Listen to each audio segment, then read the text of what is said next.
A new survey carried out by YouGov for CBS News shows that Kamala Harris maintains nearly identical levels of backing from black voters as Joe Biden did in 2020, refuting earlier claims that she was losing support to Donald Trump. Conducted between October 8th and 11th, the poll revealed that 87% of black likely voters would choose Harris, while 12% would opt for Trump. These figures echo YouGov's exit poll from the 2020 election, which also reported 87% of black voters supporting Biden and 12% backing Trump. Interesting that the numbers for Harris and Biden among black voters are exactly the same. It makes me wonder if this demographic has been relatively stable in its support for the Democratic Party. The poll timeframe is quite recent, so this reflects very current opinions, which is crucial in such a dynamic political landscape. It's surprising that the idea of Harris losing black voter support seems contradicted by these figures. It goes to show that media narratives don't always align with polling data.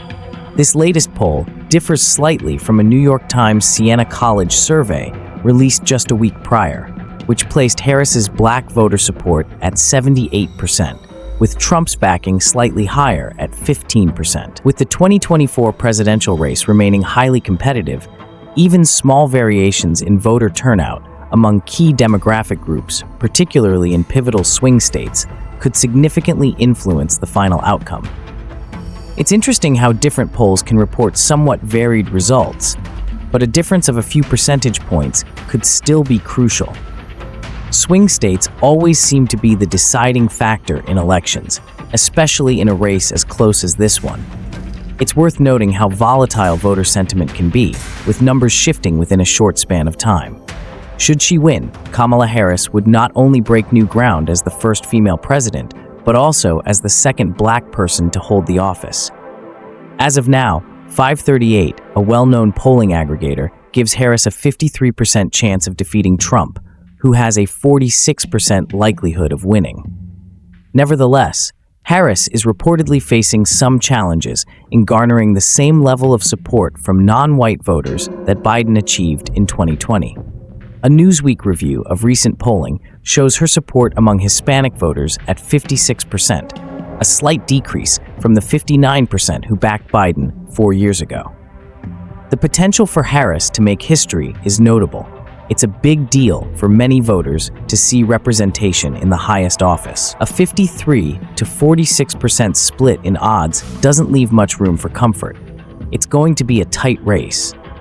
The dip in Hispanic voter support for Harris, while slight, could make a significant impact, especially in key states.